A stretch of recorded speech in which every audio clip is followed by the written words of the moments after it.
Hello बच्चों, let's read our question. Sympathetic nervous system is a part of. तो sympathetic nervous system है वो किसका पार्ट है? ए विसरल, बी एएनएस, सी कैरिनो sacral, D spinal cord.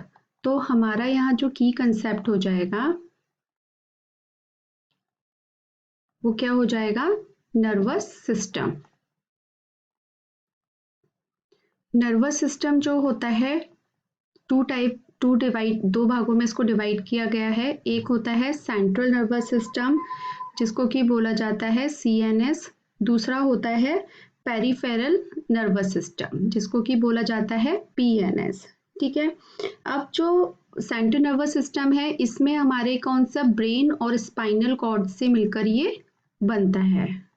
ठीक है, ब्रेन और स्पाइनल कॉर्ड से मिलकर बनता है। अब जो पेरिफेरल नर्वस सिस्टम होता है उसको भी आगे 2 पार्ट्स में डिवाइड किया गया है। फर्स्ट है सोमेटिक नर्वस सिस्टम, सेकंड है ऑटोनॉमिक नर्वस सिस्टम। अब सोमेटिक जो नर्वस सिस्टम में क्या होता है कि जो इम्पल्स है वो कहाँ से सेंट्रल नर्वस सिस्टम से कहाँ पर जाती है? स्केलेटल मसल्स तक जाती हैं। स्केलेटल मसल्स तक जाएंगी क्या? इम्पल्स। ठीक है। On the other hand autonomic में क्या होता है कि जो इम्पल्स हैं वो सेंट्रल नर्वस सिस्टम से कहाँ पर जाएंगी? इनवॉलेंट्री ऑर्गन्स तक। इनवॉलेंट्री ऑर्गन्स तक जाएंगी।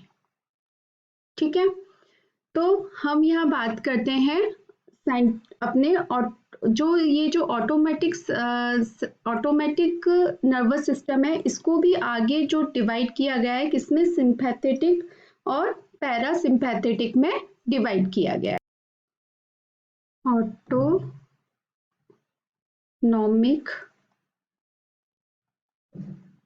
Nervous system.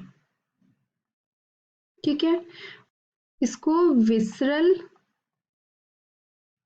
नर्वस सिस्टम भी बोला जाता है क्योंकि ये क्या करता है? इम्पल्स को कहाँ तक पहुंचाता है? विसरल ऑर्गन्स तक पहुंचाता है। ठीक है। इसमें क्या चीज आती है कि ये कंट्रोल करता है एक्टिविटीज को inside the body that are normally involuntary activities को क्या करता है? रेगुलेट करता है। ठीक है, लाइक हार्ट बीट,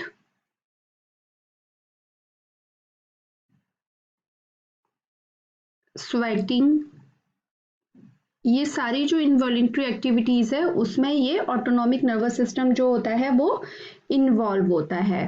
ठीक है, ये जो ऑटोनॉमिक नर्वस सिस्टम होता है वो 2 टाइप्स का होता है। उसको भी आगे 2 पार्ट्स में डिवाइड किया गया है। फर्स्ट है सिंपैथेटिक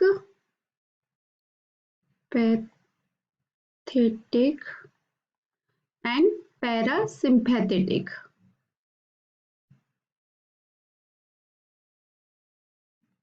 ठीक है। अब जो सिंपैथेटिक होता है वो किससे रिलेटेड होता है? विसरल रिएक्शन से रिलेटेड होता है जो कि which increase the protection of body in adverse atmospheric condition. इसमें ये किससे रिलेटेड होता है? विसरल रिएक्शन जो कि increase the protection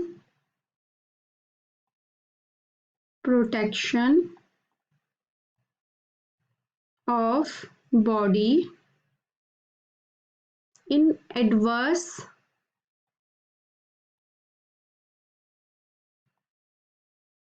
atmospheric condition। और इसमें क्या होता है कि कैलोरी कंजप्शन होता है यानी कि loss of energy.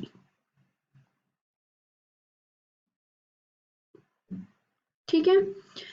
Where is जो पैरासिम्पैथेटिक होता है वो रिलेटेड होता है those reaction in which energy is conserved, energy is conserve करी जाती है।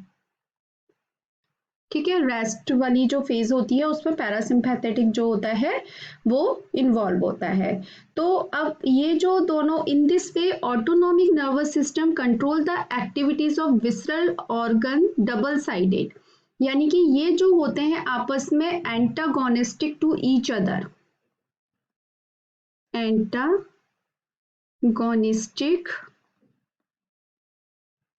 To each other. ठीक है, यानी कि जैसे हम एक एग्जांपल लेके चलें स्वेटिंग का, अगर हम एक एग्जांपल लेके चलें स्वेट ग्लैंड्स का,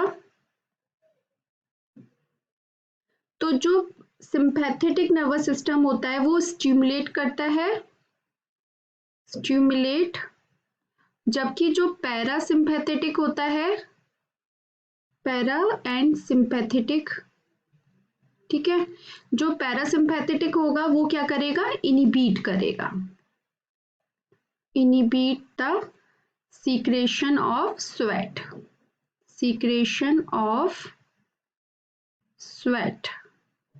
ठीक है, इस तरह से हम बात करें सलाइवरी सीक्रेशन की,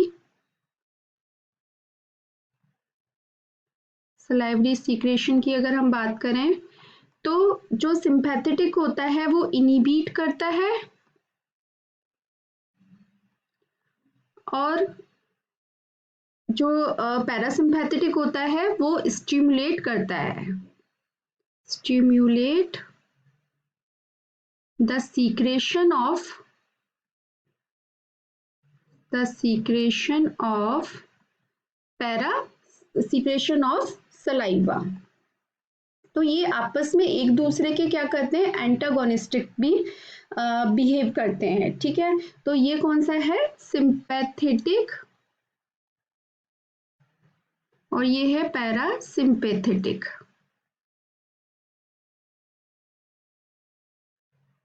ठीक है, तो ये हो गया। अब हम अपने क्वेश्चन पे आते हैं। क्वेश्चन में पूछा था sympathetic nervous system is a part of, तो हम ये कह सकते हैं ऑटोनॉमिक नर्वस सिस्टम, जिसको कि ANS भी बोला जाता है। तो विसरल नहीं होगा, ANS is the right answer, craniosacral नहीं होगा, स्पाइनल कॉर्ड नहीं होगा। तो हमारा जो आंसर बनेगा वो option B, ANS, autonomic nervous system. I hope आपको ये आंसर समझ में आया होगा। Thank you so much, all the best.